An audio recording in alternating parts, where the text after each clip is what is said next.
Hey, Globit. I don't know if you're out there. If you are, let me know. I've been reading a book called Bunny by Mona Awad. Awad. I'm so sorry, I don't know how to pronounce her last name. I would have looked it up, except the reason why I haven't is because I haven't finished the book yet, and I don't want to get spoiled. I am about 60 to 70 pages out, but I want to document my thoughts and feelings about this book before I reach the end. And then after that, I'll look things up. I'll look up other people's theories, and I'll look up how to pronounce her name and things like that. I got interested in this book. It's very popular, and I don't have FOMO all that much. I just like what I like. I like either really weird books or cozy books. Obviously, what caught my attention about this was that everybody was just like, like, what the hell did I just read? What was that? I don't understand it. And they said it was pretty bizarre, so that caught my interest. So I thought I'd give it a try, and I have. It's really easy to read. The writing style just, flows quite well. But that doesn't mean that it's easy to digest. I see why people say that it's bizarre, they don't get it, it's hard to understand, weird as hell. So, the main character's name is Samantha. Or is it Sarah? Or is it. Just kidding. It's kind of a running joke with the book that nobody can really remember her name. I have gathered that she's a bit of an unreliable narrator. There's no proof yet. I'm on. What am I? Page 230, 239, something like that, of part 3. So I have my suspicions. I think she's an unreliable narrator. I'm sorry, I am slightly sick, and everything with the histamine. It's just not sick, but. Hi, Phantom, my cat. Allergies. My allergies aren't from my cat, though. Come here. Come on. Say hi. It's our first video. Hi. Say hi. Hi. This is Phantom. It's totally nothing to do with Bunny. He's got swamp nose right now, though. You got swamp nose? Okay. So, she's at this really exclusive. Shush. She's at this really exclusive creative school. Creative arts school. There's a lot of themes in this book, but one of them that keeps getting repeated is the creative process and creating things. She has this friend named Ava who is anti-establishment. She's anti-bourgeois school. She's anti-preppy or giddy or, things like that. I think since like page 50 or even before, I kind of realized that she doesn't really exist, but it's confusing because, oh, by the way, spoilers. It's confusing because she is acknowledged by other characters in the book on occasion, but this could just be Samantha's being an unreliable narrator. So she hates this group of girls called the Bunnies. There's 4 of them, and these bunny girls are characterized by baking terms.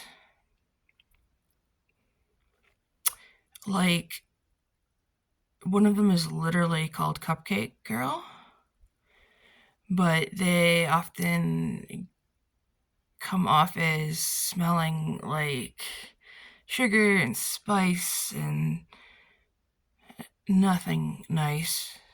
They seem to be pretty superficial and catty. So she hates them. Um, but somehow she gets sucked into their clique quite easily. Like, and quite quickly, too. Um, and then she just goes with it. Like ham. She just goes ham with them and she totally lets them take over. I think most of the time it's just because she's drugged up the wazoo. We don't know what the drugs are. We don't. I mean, there's talks of pills, like happy pills, and then there's alcohol. I think the first drink that they give her is alluded to be absinthe. But so she becomes one of them, and it's kind of like a hive mind. But this is when her best friend Ava kind of disappears from her life, and she still misses her. So this is what kind of keeps her somewhat grounded, is just trying to find Ava. Well, the more and more she tries to find her best friend, the more and more the bunny clique isn't approving of that. And they're still trying to suck her in and make her feel guilty and things like that. They introduce her to creating these bunny boys where they take a bunny. There's lots of bunnies in this college town. They take a bunny and they put it in a room and they all go in a circle. And they put on inspirational music and videos on a television to help them concentrate and inspire what they want to create.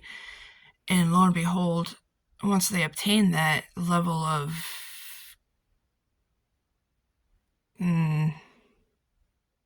concentration, the bunny explodes.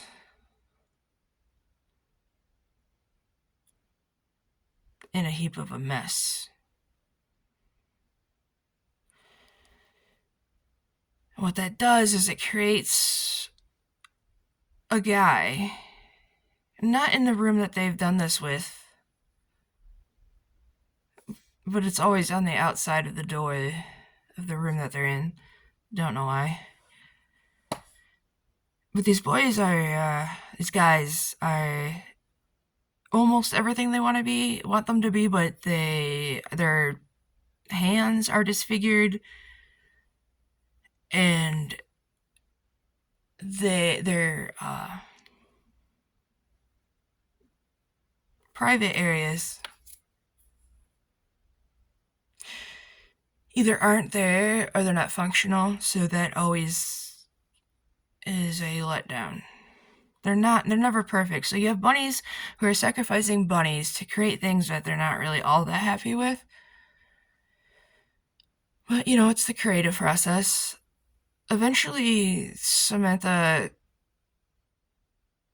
kind of starts to wake up and she realizes that she hates them, doesn't want to be a part of them. That's when Ava starts to come back into her life. But before that happens, the bunnies try to get Samantha to create her own bunny boy. They think it's time, kind of an initiation type thing, and they kind of think that she failed. But what happened was they got a bunny that really kind of reminds them of her. And so they all get around, but there's no music, there's no TV. They just want it to be just purely her. But hours after hours of sitting around this bunny, nothing happens until the end when it just wakes up and takes off. But lo and behold, something might have happened. They see a guy outside who's absolutely perfect, but weird, just like a weird in the same way that the bunny boys are weird, except his hands are perfect. And they don't know anything about what he's got going on below his belt, but so they kind of distance themselves from each other. She meets up with Ava again, meets her bunny boy again.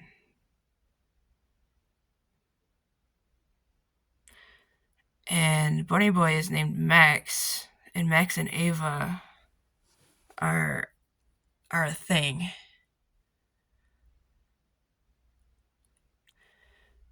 And Samantha doesn't know how to feel about that, and that's kind of where I'm at. Don't know how it's gonna end. There are mentions that Max apparently he goes to the same school as Samantha, the bourgeois fancy school.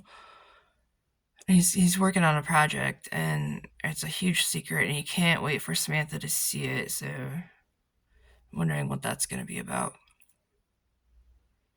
I know I've left out a lot, but it's definitely allegorical. It's just in the bigger picture of things. I'm not entirely sure what allegory it's speaking to. There's tons of themes. There's just so much to wrap your head around. Um, I can't wait till I finish it, so that way I can find out other people's thoughts and interpretations. Yeah, on Goodreads it has like a 3.7 rating, which anything under 4, I think, is kind of a representation of a divisive book. But I think weird books in general, weird books and horror books and things like that often are divisive. I think people who don't necessarily really want to think, I don't know how to say this without being offensive. People who don't really want to engage in the book on a deeper level will write it off. And I think that's unfair. Strange books, weird books, hard to understand books, I think, should be given more of our time. But that's not to say to each their own. I definitely like a mixture. I don't always like reading hard and heavy books. I mean, this isn't the strangest book I've ever read. This definitely isn't the hardest book I've ever read, but I'm enjoying it, and I'm looking forward to the last 60 pages, and we'll see how that goes. All right. See ya.